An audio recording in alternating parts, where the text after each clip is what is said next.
ሰላም ጤና ይስጥልኝ የዶክተር ዮናስ ቤተሰቦች እንደምን አላችሁ? ዛሬም እንደተለመደው በአንድ ጠቃሚና አስተማሪ ሐሳብ ተገናኘን። በዛሬ ፕሮግራሜ ስለ ቫይታሚን ሲ እጥረትና መፍትሄዎች ነው የምነግራችሁ። በነገራችን ላይ ስለ ቫይታሚን ሲ እጥረት በጣም ብዙ ሰዎች ባለማወቅ የተነሳ ከፍተኛ የቫይታሚን ሲ እጥረት በሰውነታቸው ላይ የተስተዋለ ለተለያዩ የጤና ችግሮች ሲዳረጉ ይስተዋላል።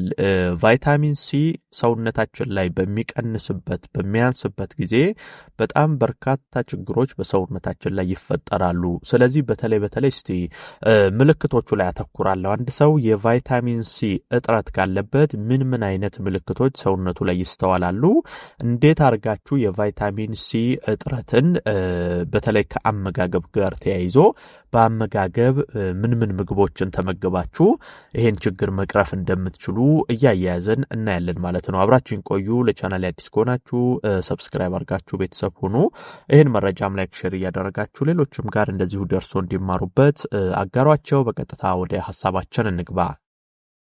በመጀመሪያ ምልክቶቹን ስንመለከት የመጀመሪያው ቫይታሚን ሲ በሚያጥርበት ጊዜ ቆዳ ላይ የሚፈጠሩ ችግሮች ናቸው። አንደኛው በተለይ የቆዳ መድረቅ አንደኛው ይፈጠራል። ቆዳችሁ ተፈጥሯዊ ወዙን እያጣ ይሄድና በጣም ግርጥት ማለት ነጭ መሆን የመድረቅ አይነት ባህሪ ቆዳ ላይ ይታያል። እሱ ብቻ ሳይሆን መጨማደድም ይመጣል። ቀስ እያለ ቆዳችሁ እየላላ ይሄዳል። በኋላ በተለይ ገና እድሜያችሁ ገና ሆኖ ይሄን ያህል ቆዳችሁ መጨማደድ በማይገባው እድሜ ላይ ቆዳችሁ ቶሎ እንዲኮማተር፣ እንዲላላ፣ እንዲጨማደድ ያደርጋል። ከዛም አልፎ የቫይታሚን ሲ እጥረት የቆዳ መበለዝም እንደዚሁ እንዲፈጠር ያደርጋል። ስለዚህ ማወቅ ያለባችሁ አንደኛው ይሄ ቆዳ ላይ የቫይታሚን ሲ እጥረት ከፍተኛ ጉዳት እንደሚያመጣ ነው። መድረቅ፣ መጨማደድ፣ መበለዝ ተፈጥሯዊ ጥንካሬውን፣ ወዙን፣ ውበቱን፣ ልስላሴውን እያጣ ይሄዳል። ይሄ በመጀመሪያ ደረጃ የምናየው ነው።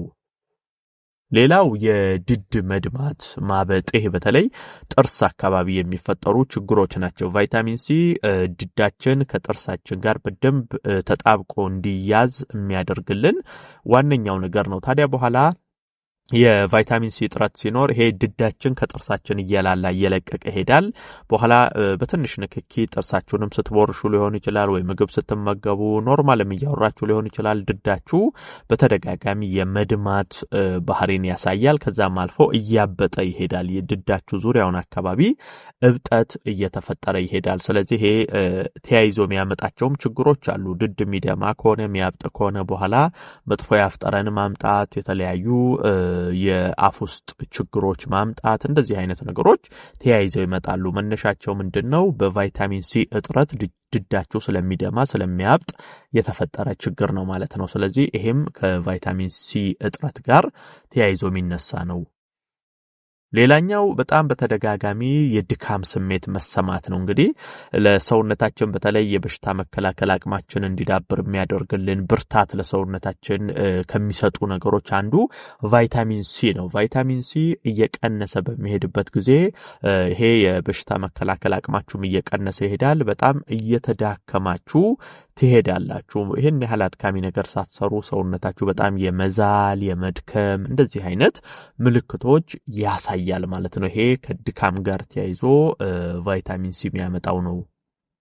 ሌላው በሽታ የመከላከል አቅማችሁ በከፍተኛ ሁኔታ በሚቀንስበት ጊዜ ተያይዘው የሚመጡ ችግሮች አሉ። ለምሳሌ በተደጋጋሚ ለጉንፋን፣ ለራስ ምታት፣ ለእንደዚህ አይነት ህመሞች፣ ለኢንፌክሽኖች በተደጋጋሚ የመጋለጥ ነገሮች ይኖራሉ። ምክንያቱም ቫይታሚን ሲ በሽታ አቅማችንን በከፍተኛ ሁኔታ ከፍ ከሚያደርጉ ነገሮች ውስጥ አንደኛው ነው። ልክ ይሄ ቫይታሚን ሲ እየወረደ ሲሄድ በሽታ የመከላከል አቅምም አብሮ ተያይዞ ስለሚወርድ በኋላ ላይ በጣም ይሄ ቫይረስ፣ በኢንፌክሽን እንደዚህ የሚፈጠሩ ህመሞች በተደጋጋሚ ያጠቃቸዋል። ስለዚህ በሽታ የመከላከል አቅምን በከፍተኛ ሁኔታ ያዳክማል።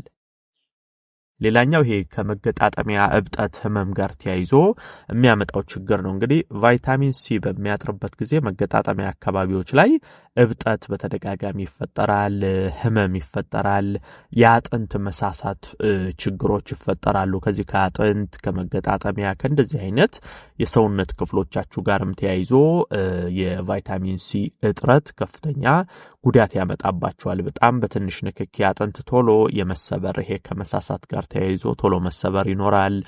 ትንሽ እንቅስቃሴ ስታደርጉ መገጣጠሚያዎቹ የማበጥ የማመም አይነት ስሜቶች መሰማት እንደዚህ አይነት የሚያመጣቸው ተያያዥ ችግሮች አሉ።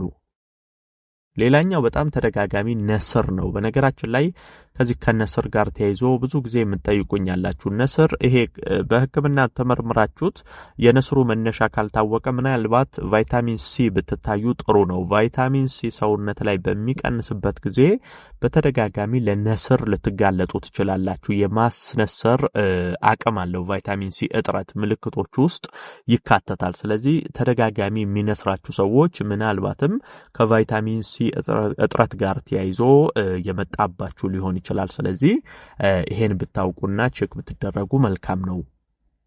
ሌላው ቫይታሚን ሲ ከጸጉር ጋርም ተያይዞ የራሱ ጉዳቶች ያመጣል። ለምሳሌ ቫይታሚን ሲ በሚቀንስበት የጸጉር መነቃቀል በከፍተኛ ሁኔታ ይፈጠራል። ይሄ ጤናማ የጸጉር እድገት እንዳይኖር ያደርጋል። ጸጉራችሁ ቶሎ የመሰባበር፣ የመርገፍ፣ የመሳሳት እንደዚህ አይነት ነገር ችግር ውስጥ ይገባባችኋል። ይሄ ከጸጉርም ጋር ተያይዞ ቫይታሚን ሲ ለጸጉራችሁ እድገት፣ ለስላሴ፣ ጥንካሬ አስፈላጊ ከሆኑ ነገሮች ውስጥ አንደኛው ነው። ስለዚህ እሱ ሲቀንስ ተያይዞ የጸጉር እድገትም ይቋረጣል። የመነቃቀል፣ የመሰባበር፣ ይሄ ወዙን የማጣት እንደዚህ አይነት ተያያዥ ችግሮችም ያመጣል። ሌላኛውና ዋነኛው ደግሞ ከዚህ ከጥፍር ጋር ተያይዞ ያለው ነው።